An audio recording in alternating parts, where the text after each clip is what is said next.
nos permitiu, irmãos, compartilhar entre nós, na palavra de Deus, lições nas parábolas.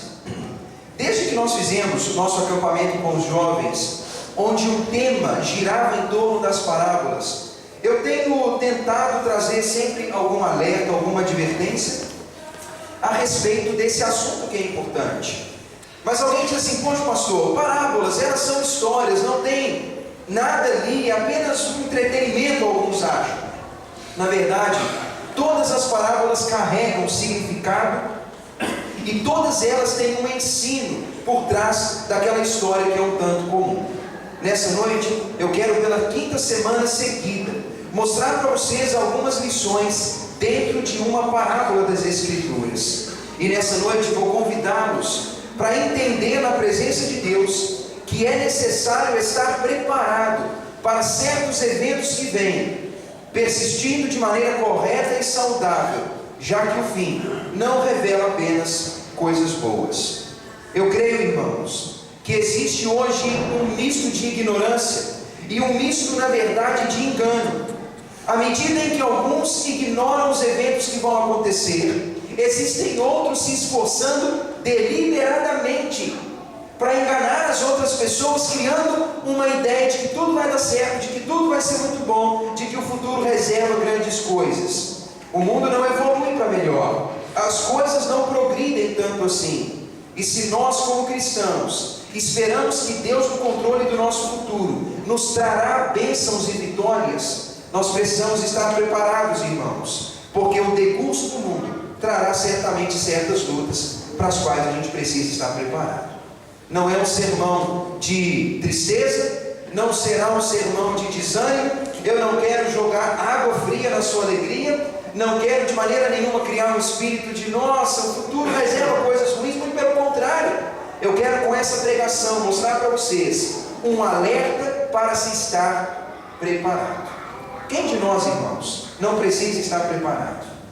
Eu preciso, certamente todos aqui precisam, porque não é da nossa natureza humana estar preparado para os momentos difíceis. E normalmente quando eles vêm, eles sempre nos pegam desprevenidos e nós acabamos fazendo as coisas erradas. Por isso, preparo é tão importante. Vamos orar, irmãos.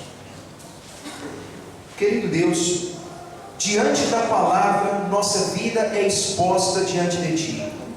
Eu creio, Deus, como o escritor de Hebreus fala, que não há criatura que não seja manifesta diante da palavra do Senhor. E nessa noite a minha oração, Deus, é para que o Senhor possa manifestar a nós a nossa real necessidade. Que o Senhor possa, Deus, visitar o nosso coração e que por esse ensino dessa parábola preciosa de Jesus, que nós possamos ser alimentados, advertidos e educados no caminho da justiça. Eu não quero, Deus, trazer uma interpretação que é minha. Eu não quero, ó Deus, ver essa palavra sendo mal entendida. O desejo do nosso coração, Deus, é o que o Espírito Santo possa iluminar o entendimento e que Ele seja o condutor de cada palavra que é falada. Não permita, Pai amado, que essa palavra seja roubada do nosso coração, mas que ela possa encontrar abrigo em nossa vida e que saia dessa igreja um povo preparado e animado para estar firme diante de Ti. Eu creio, Deus, que essa é a oração que muitos cristãos ao redor do mundo têm feito. Orações para que suas famílias, para que as suas nações conheçam a palavra. E a nossa oração aqui, Deus, é uma oração de conformidade com a oração desses Teus filhos. Salva o mundo, Deus, pelo conhecimento da verdade. Salva, Deus, as pessoas do engano que pode ser oferecido dentro dos próprios prédios de igrejas. Oferece, ó Deus, a cada pessoa o conhecimento pleno da verdade, para que exista o Teu povo nessa terra fazendo uma diferença. E isso não tem a ver com placa de igrejas, Deus. Isso não tem a ver com essa igreja especificamente. Tem a ver com a obra de Jesus e com o povo que o Senhor está preparando para receber a parte da nossa herança na glória. Eu peço, Deus, cuida desse Teu povo que está aqui e dá a todos que participarem dessa pregação a oportunidade de crescer na graça e no conhecimento. Essa, Pai, é a oração que fazemos em Jesus Cristo. Amém. Abram suas Bíblias, por favor, irmãos, no Evangelho de Lucas, capítulo 21. Vamos abrir nossa Bíblia ali. E eu gostaria de usar esse capítulo como tema, como base para essa lição que Deus nos traz hoje. Evangelho de Lucas é o capítulo 21. Nós vamos ler alguns versículos nesse capítulo.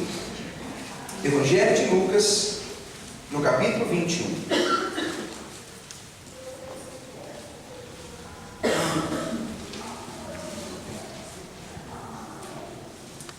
Antes de lermos alguma coisa, eu gostaria de dizer, irmãos, que por mais que nós cristãos, pela nossa negligência diante da Bíblia, achamos que ela é um livro simples, um livro que nós já dominamos porque nós sabemos achar as passagens e porque a gente já ouviu pregações e pregações a respeito dela, a Bíblia está sempre trazendo conteúdo adicional para a nossa vida. A Bíblia tem sempre algo mais, e eu diria para vocês, quanto mais fundo cavamos, mais descobrimos verdades que nunca passaram diante dos nossos olhos. A palavra de Deus, ela ensina ao homem não apenas verdades espirituais, ela anuncia para o homem coisas do dia a dia, coisas do cotidiano. E quando nós lemos esse capítulo 21 do livro de Lucas, Jesus Cristo aqui, ele oferece para nós uma palavra que já se cumpriu na história. A passagem do capítulo 21 de Lucas, irmãos, ela é super interessante. Por quê? Tenta visualizar o cenário. Jesus Cristo estava com os discípulos em Jerusalém no templo. E Jesus ali com eles, ali perto daquelas colunas, irmãos, o templo era magnífico.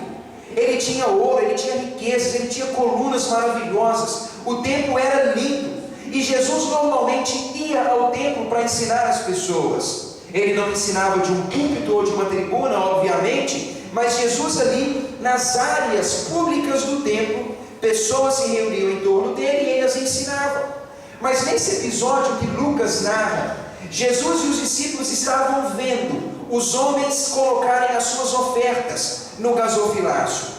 Ao que tudo indica, havia em paredes do templo certos recipientes onde as pessoas jogavam as suas ofertas e esse dinheiro escoava para dentro, para um lugar especificamente. Eles estavam ali olhando as ofertas das pessoas, homens davam grandes riquezas, outra senhora bem humilde, uma viúva pobre, ela deu ali os seus 20, 30 centavos, a sua ofertinha pequena, tudo que tinha, o melhor que tinha, aquelas moedinhas de pouco valor. E Jesus Cristo então adverte os discípulos de que aquela mulher estava dando uma oferta melhor, porque ela deu aquilo que lhe era precioso e valioso.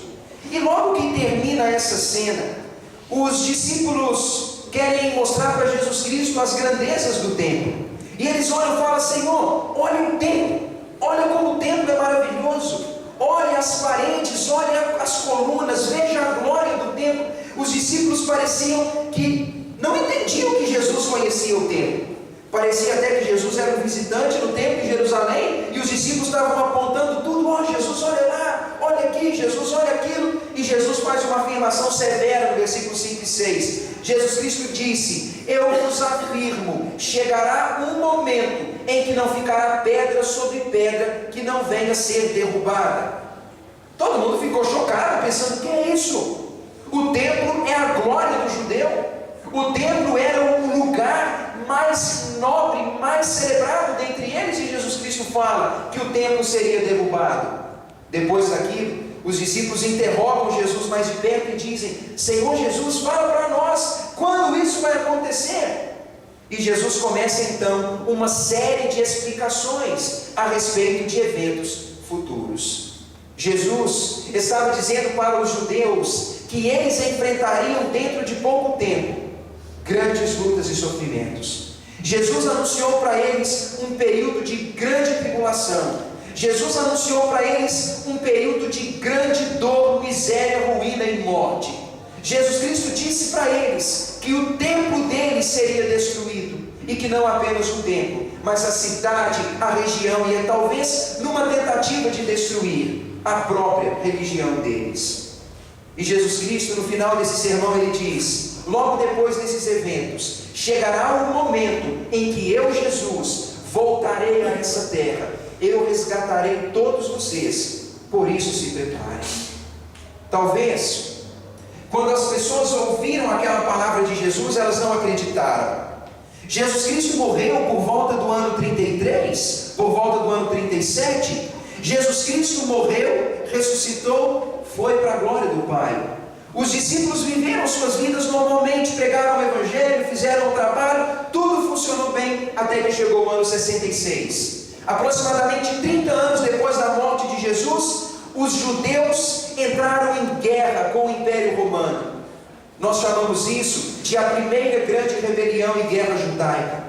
Os judeus, irmãos, travaram uma guerra dura contra os romanos que os dominavam, que faziam sofrer, que cobravam impostos. Quando vocês leem os evangelhos, vocês ouvem falar dos romanos, de César, dos cobradores de impostos, dos soldados. Os romanos são figuras conhecidas, mas eles eram maus para os judeus, e os judeus então travaram uma guerra. O resultado dessa guerra, irmãos, 1.100.000 mortos em 4 anos. 97.000 pessoas escravizadas e levadas para outra terra. A cidade de Jerusalém foi arrasada. O templo de Jerusalém foi feito em pó, em ruínas. Aquele templo, que era alvo do zelo dos discípulos, que eles ficaram apontando para Jesus: olha, Jesus ali, aqui, e Jesus tinha dito 30 anos antes que não ficaria pedra sobre pedra. De fato, irmãos, o templo foi arrasado. Sabe o que acontece? Depois daquele período, os judeus ainda ficaram por um tempo em Jerusalém. Jerusalém se tornou palco de muitas guerras. Árabes, egípcios, persas, turcos, ingleses, várias nações da terra têm disputado aquela cidade de Jerusalém. Provavelmente hoje, naquele lugar onde o templo tinha sido erguido, é o lugar onde está o Dom da Rocha, uma grande e preciosa mesquita dos árabes muçulmanos. Aquele lugar, irmãos, tem sido alvo de grande discórdia ao longo dos anos. E quando nós olhamos para o povo de Israel, nós vemos neles o cumprimento da profecia de Jesus. Eles conheceram o sofrimento, eles conheceram a tribulação. Aquele lugar precioso, ele foi arrasado. E sabe, quando Jesus disse para eles essa palavra, Jesus acrescentou a essa palavra de profecia, que já sabemos que se cumpriu, uma palavra de advertência. Leiamos ela, irmãos, ela se aplica para nós. Capítulo 21, veja comigo, versículo 29. A palavra diz assim: ainda lhes propôs Jesus uma parábola, dizendo: vede a figueira e todas as árvores, quando começam a brotar, vendo, sabeis por vós mesmos que o verão está próximo. Assim também, quando virdes acontecerem estas coisas, tudo isso que falei para vocês, irmãos, ele diz: sabei que está próximo o reino de Deus. Em verdade vos digo que não passará esta geração sem que tudo isso aconteça. E de fato aconteceu. Muitos presenciaram a guerra e a destruição do templo. E Jesus fala no versículo 31: passará o céu e a terra, porém as minhas palavras não passarão. Acautelai-vos por vós mesmos, para que nunca vos suceda que o vosso coração fique sobrecarregado com as consequências da orgia, da embriaguez e das preocupações deste mundo.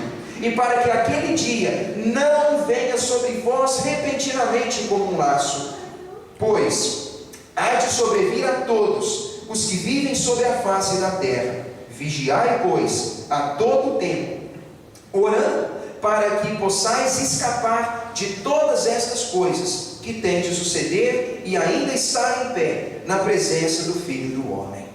Essa palavra de advertência, ela foi acrescentada por Jesus Cristo logo após essa dura profecia. Parte da profecia de Jesus já se cumpriu. Os judeus já foram alvo do ódio.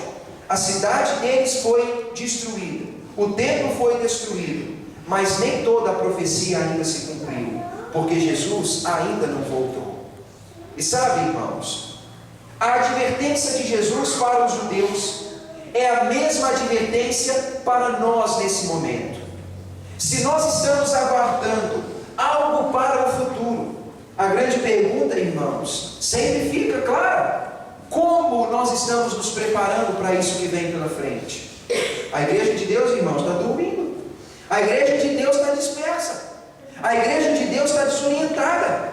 A igreja de Deus, ela está iludida pelas coisas desse mundo. A igreja de Deus, irmãos, ela está sem credibilidade.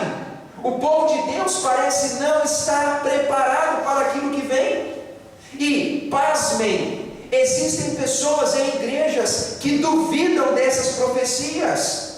Existem pessoas que não acreditam naquilo que Jesus falou. Tem pessoas pensando que essas palavras não vão se cumprir. E tem pessoas, irmãos, fazendo isso para justificar viver de qualquer forma. Eu quero dizer para vocês uma coisa. Assim como um homem, quando via na terra de Israel a figueira, via que ela começava a brotar e dar flores, ele era capaz de saber que o verão se aproximava. O homem que conhecia a planta, ele poderia saber as estações do ano pelos sinais que a planta dava. E Jesus Cristo disse, quando nós olhamos para as estações e para a natureza nós aprendemos alguma coisa. Jesus fala, vocês homens podem olhar para os sinais que eu estou mostrando, e à medida em que veem que eles se cumprem, se preparem, porque o fim se aproxima. Muitos sinais já se cumpriram, muitas profecias de Jesus já se cumpriram. A volta de Jesus é iminente. Um período, irmãos, que nós precisamos estar preparados para enfrentar. Mas a impressão que eu tenho é que a igreja não está lendo os sinais que Jesus Cristo apresentou. Eu quero dizer para vocês, irmãos, precisamos vigiar. É só olharmos em redor e admitir: Jesus está cada dia mais próximo. O fim desse mundo conhecemos, como conhecemos, se aproxima. E será que nós estamos preparados para esse dia? Será que nós estamos preparados para esse dia, irmãos? Provavelmente, muitos serão apanhados de surpresa e não terão parte no reino de Deus, porque não se prepararam, colocando sua fé em Jesus e guardando a fé até o fim. E o que Jesus Cristo diz para nós? Veja no versículo 34. Olha as advertências que Ele nos dá. Jesus diz assim, olha isso, irmãos, como é claro quando fala: acautelai-vos por vós mesmos. Jesus Cristo, Ele está dizendo: atenção, atenção, presta atenção. É como se o alarme estivesse soando. É como se a sirene estivesse fazendo um barulho ensurdecedor. E no painel estivesse piscando uma luz vermelha dizendo: atenção, atenção, prepara, prepara. E Jesus Cristo dá todo esse alerta dizendo: abra os olhos e perceba, existe algo acontecendo. E você precisa ter olhos abertos. E Jesus Cristo disse: acautelai-vos por vós mesmos, ou seja, não dependa de ninguém, não espere outra pessoa, cuide da sua vida, zele com atenção, para que nunca suceda que o seu coração fique pesado por causa da orgia. Olha o alerta de Cristo, irmãos. Atenção, para que o seu coração não fique com uma sobrecarga originada pela orgia. Alguém diz: pastor de Deus, nunca me envolvi em orgia, Deus que me livre, sou um homem moralmente correto. O que é isso? A gente não envolve nisso. Quando a Bíblia fala de orgia aqui, irmãos, ela está falando sobre o mal físico causado pelos excessos do homem. Quando fala orgia, fala sobre aquele mal físico, semelhante àquele que o bêbado tem quando bebe demais. É aquele estado de paralisação, aquele estado de entorpecimento, é aquele estado de atordoamento que o ser humano tem quando ele se envolve com aquilo que é desnecessário. E na verdade, irmãos, quando o homem se embriaga e fica bêbado, ele fica entorpecido, paralisado, ele não é capaz de fazer nada. Algo semelhante acontece quando a pessoa se entrega a outros prazeres que igualmente paralisam o raciocínio, a lógica, o bom senso. Aquilo que faz o homem dar continuidade na sua vida de maneira correta. E sabe o que eu percebo? Muitos dos prazeres da vida nos deixam atordoados quando nós nos entregamos para eles. Aquele amor estranho, aquele caso estranho, aquele frio na barriga que dá quando uma mulher imoral, sem vergonha, joga uma indireta para um homem, ele vai para casa, não sabe nem onde é a casa, não consegue nem dirigir, porque está enfeitiçado por aquele negócio e não sabe o que vai fazer. Como quando alguém se envolve tanto nessa loucura de desfrutar, de aproveitar, de fazer, e é droga, é bebida, é barra, é música, é barulho, é pouco sono, é aquele negócio doido, a pessoa perde a sua capacidade de viver e de raciocinar. A pergunta é: uma pessoa dessa está apta para aquilo que vem? Pessoas assim, irmãos, não podem trabalhar, não podem dirigir, pessoas assim não podem ocupar certos cargos. A pergunta é: será que pessoas assim estão aptas para o reino? Não estão. As pessoas entorpecidas, paralisadas por essas ilusões, precisam de olhos abertos, porque isso vem como uma sobrecarga no coração delas, que as paralisa. E Jesus Cristo disse: acautelai-vos, para que nunca aconteça que o vosso coração fique sobrecarregado com a orgia. E ele fala mais, e ele diz, repetindo as mesmas palavras e pulando para a ideia seguinte: acautelai-vos por vós mesmos, para que nunca vos suceda que o vosso coração fique sobrecarregado por causa da embriaguez. Mais um preceito, e nós pensamos assim: pastor, estou livre disso, eu nem bebo, e quando bebo não fico bêbado, quando eu bebo é só aquele pouquinho, eu não fico embriagado nunca, a embriaguez não é um problema para mim. Graças a Deus por isso, irmãos, graças a Deus que o povo de Deus não é escravo da bebida alcoólica, porque a embriaguez rouba do homem o bom senso. Um homem embriagado não é um homem preparado, e alguém que não é preparado não está apto para o reino. E Jesus Cristo diz: aquele que vive embriagado tem seu coração pesado e não está alerta e atento. E Jesus fala mais, lemos de novo, quando diz: acautelai-vos por vós mesmos, para que nunca vos suceda que o vosso coração fique sobrecarregado com as consequências da orgia e da embriaguez. Mas olha como que isso atinge você e eu agora, e das preocupações desta vida. Nós podemos dizer: pastor, eu não fico sobrecarregado pela orgia, tampouco fico sobrecarregado pela embriaguez, porque isso não faz parte de mim. Mas e quando fala das preocupações dessa vida? É para mim, é para você. E sabe o que Jesus Cristo diz? A pessoa que carrega dentro de si uma sobrecarga de preocupação pelas coisas da vida não tem condição de estar atento para aquilo que vem. Meus irmãos, a preocupação pelas coisas dessa vida é o mesmo que a ansiedade, é o mesmo que a atenção demasiada naquilo que é transitório. Preocupação com as coisas da vida, sobrecarga por causa delas. E sabe de uma coisa? Quando nós devotamos atenção demasiada às coisas dessa vida, a nossa fé não vai muito longe. Lembra-se da parábola do semeador de Mateus 13 ou Lucas 8? Quando Jesus Cristo disse que o semeador lançava a semente é o Evangelho. O Evangelho ele tem caído em vidas e corações diferentes. Resumidamente, Jesus Cristo disse que o Evangelho tem sido semeado em pessoas cujo coração é duro, a palavra nem penetra.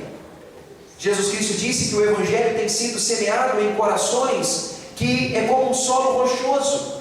O Evangelho é recebido, ele até prospera um pouquinho na vida daquela pessoa, a pessoa caminha bem por um tempo, mas logo acontece alguma dificuldade e ela desanima, porque o coração não estava preparado, não era como uma terra boa, não criou raízes, ela logo desistiu. Mas Jesus Cristo disse que existe uma terceira classe de pessoas, que é aquele que ele compara com o solo espinhoso. O Evangelho é semeado, cai no coração, ele penetra e começa a crescer, como uma planta que cresce, começa a brotar ali e fala, vai dar frutos. Só que cresce nos espinhos, e os espinhos sufocam. E sabe o que Jesus Cristo disse que são os espinhos? Fascinação das riquezas, prazeres da vida e preocupações. A preocupação, irmãos, é como o espinho que cresce sobre a semente lançada, que sufoca e mata. Eu digo isso para vocês, sem medo de errar. Se nós não guardarmos o nosso coração das preocupações da vida, elas vão crescer, elas vão sufocar a nossa fé, e hoje, amanhã ou um dia, a nossa fé não existirá mais. Quando nós nos devotamos demasiadamente às preocupações da vida, em algum momento perdemos nossa fé. Não teríamos tempo para Deus, não temos cabeça para coisas de Deus, não temos cabeça para lidar com as pessoas, nós não temos condição de fazer nada. Esse é o primeiro passo. O segundo passo, irmãos, é culpar Deus pelas coisas.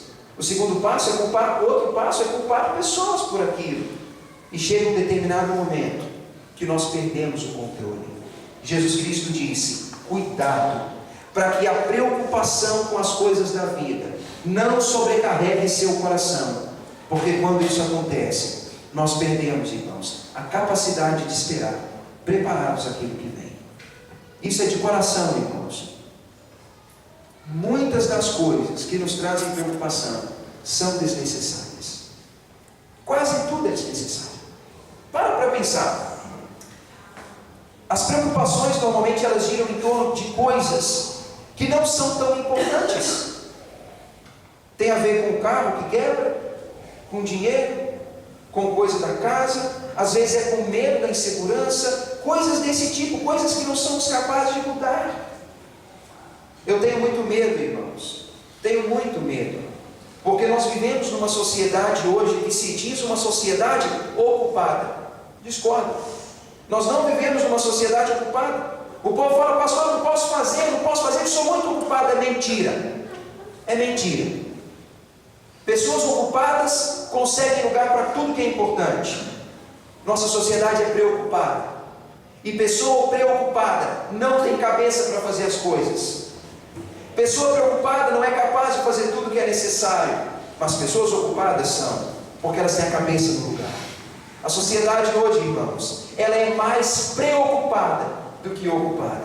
E quando eu olho aí fora, eu vejo que a nossa preocupação está nos paralisando. Ela nos rouba do que é importante. Ela não permite que a gente dê atenção para as coisas, porque a maior parte do nosso tempo, ou uma parte dele, acaba sendo desperdiçado pensando em coisas que normalmente não agregam.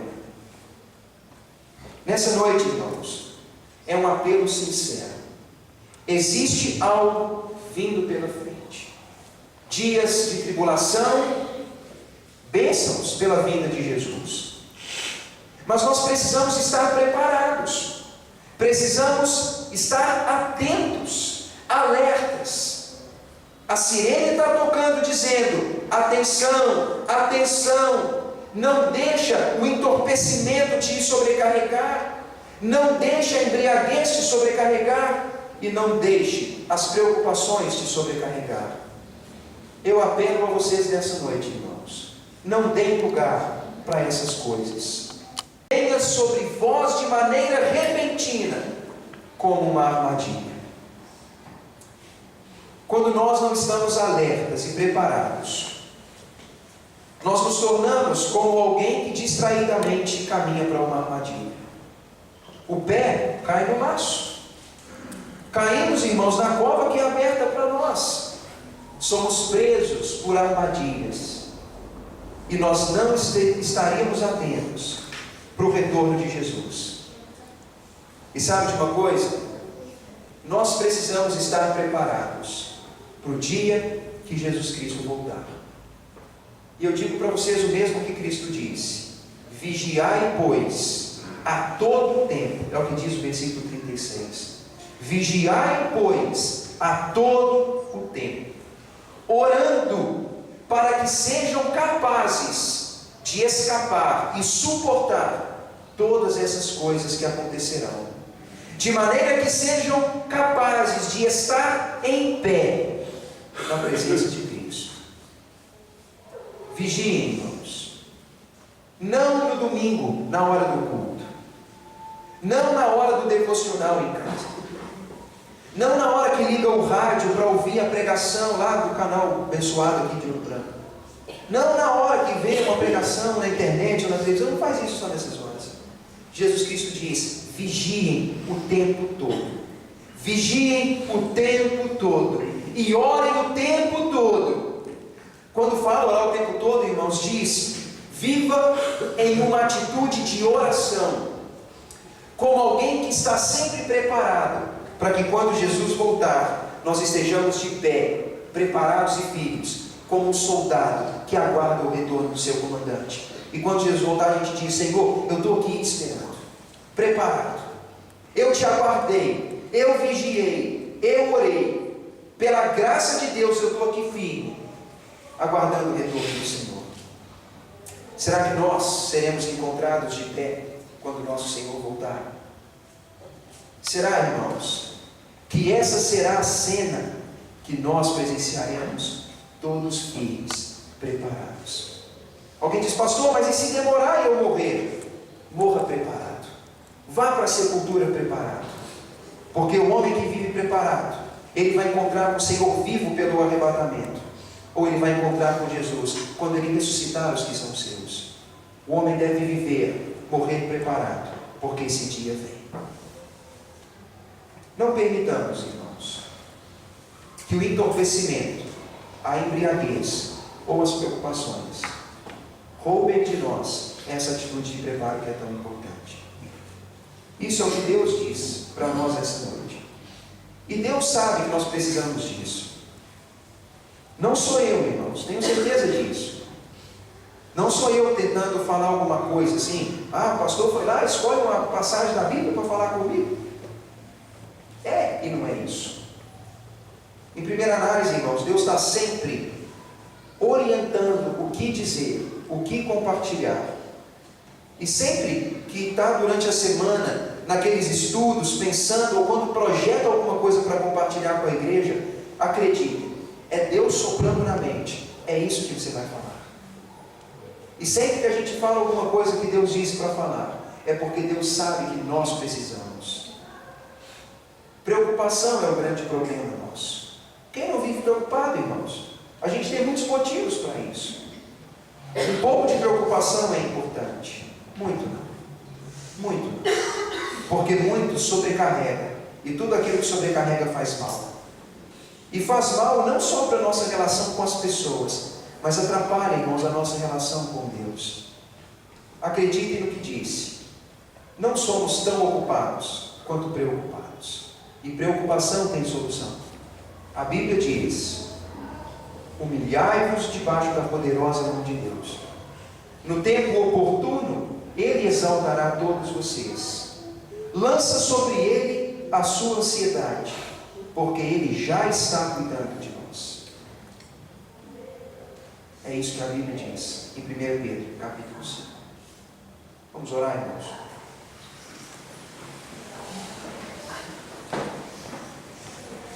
Louvamos, Pai. Louvamos por essa palavra preciosa de Jesus. Eu reconheço que o contexto em que Jesus disse essa palavra foi um contexto difícil para aqueles que a ouviram naquele tempo. Mas nós agradecemos, Deus, porque essa palavra tem alimentado corações até hoje. E pessoas de gerações e gerações têm permanecido atentas, têm permanecido de olhos abertos e preparadas para o encontro com Cristo. Eu te peço, Deus, abra os nossos olhos, para que nós possamos viver preparados para o dia em que Jesus voltar. Eu suplico de coração, Deus, guarda a minha vida, guarda a vida de cada pessoa que está aqui, de cada um que tem ouvido a palavra de alguma forma. Não permita, Deus, que a orgia, o entorpecimento, a embriaguez, a preocupação, as coisas da vida, não permita que essas coisas roubem de nós esse preparo, essa vigilância, vigilância, essa atitude de oração que é tão importante. Muitos têm vivido com medo do fim. Muitos têm vivido com receio de que o encontro com Cristo não aconteça como planejaram.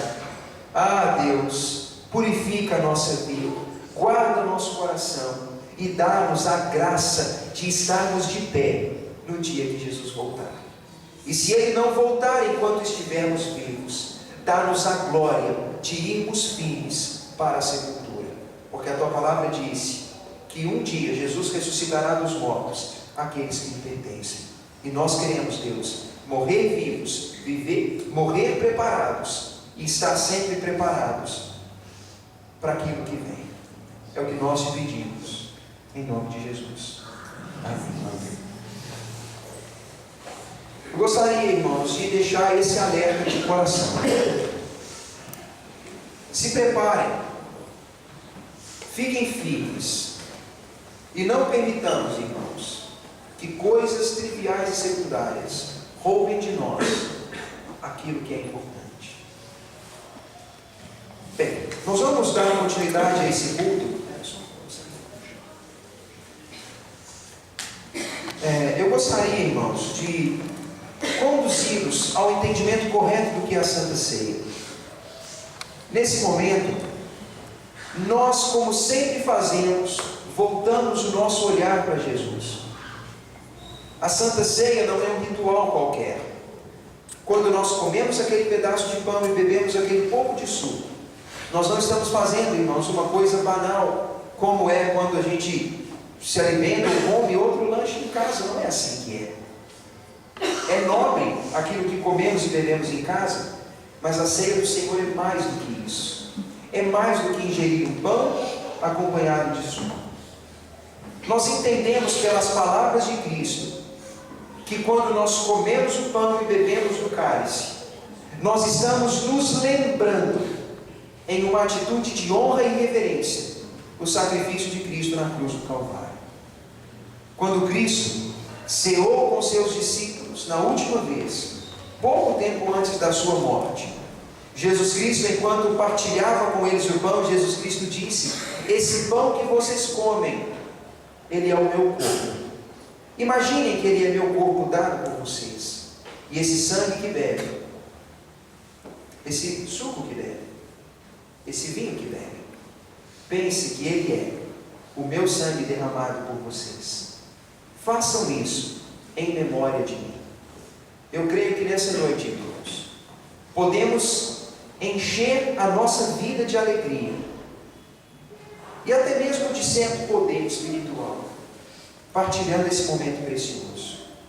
Eu gostaria de convidá-los a ficar de pé e digo a vocês: reflitam sobre o que é a Santa Ceia do Senhor. Reflitam sobre o significado